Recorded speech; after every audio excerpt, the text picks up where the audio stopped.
இன்றைக்கி வந்து 12B படம் பார்க்கணுன்னு தோணுச்சு. இன்ஸ்டாவில் ஒரு ரீல் பார்த்ததுக்கப்புறம் 12B மூவி பார்க்கணுன்னு இருந்துச்சு. சரின்னு 12B போட்டேன். ஸோ அந்த படம் பார்த்துட்டு எனக்கு ஒரு என்ன சொல்கிறது, அந்த படத்தை புதுசாக பார்த்த மாதிரி இருந்தது. பிகாஸ் சின்ன வயசில் அந்த படம் பார்க்கும்போது நான் நினச்சிட்டு இருந்தது 2 ஷாம். 2 ஷாமில் ஒரு ஷாமுக்கு ஜோடி வந்து ஜோதிகா, இன்னொரு ஷாமுக்கு ஜோடி வந்து சிம்ரன்.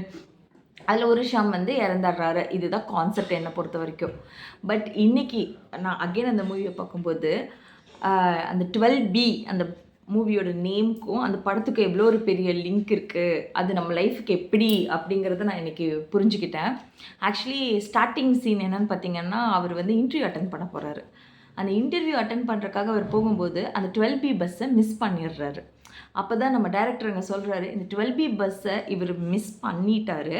பட் இன்கேஸ் அந்த பஸ்ஸை மிஸ் பண்ணலைன்னா அவரோட லைஃப் எப்படி இருந்திருக்கும், அதே மாதிரி மிஸ் பண்ணாமல் இருந்தால் எப்படி இருக்கும், மிஸ் பண்ணால் எப்படி இருக்கும், அதுதான் கான்செப்ட் ஆக்சுவலி மூவியில். ஸோ கிளைமேக்ஸில் அந்த பஸ்ஸை பிடிச்சிருந்த ஷாம் தான் இறக்குறாரு.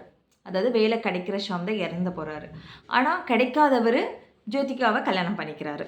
இதுதான் முடிச்சிருப்பாங்க. ஸோ நம்ம லைஃப்பில் அந்த படத்தை பார்த்ததுக்கப்புறம் தோணுன ஒரு விஷயம் நம்மளுக்கு கிடைக்காம போகுதுன்னா அதனால பெரிய ஒரு நல்ல விஷயம் நடக்க போகுதுன்னு தான் அர்த்தம்.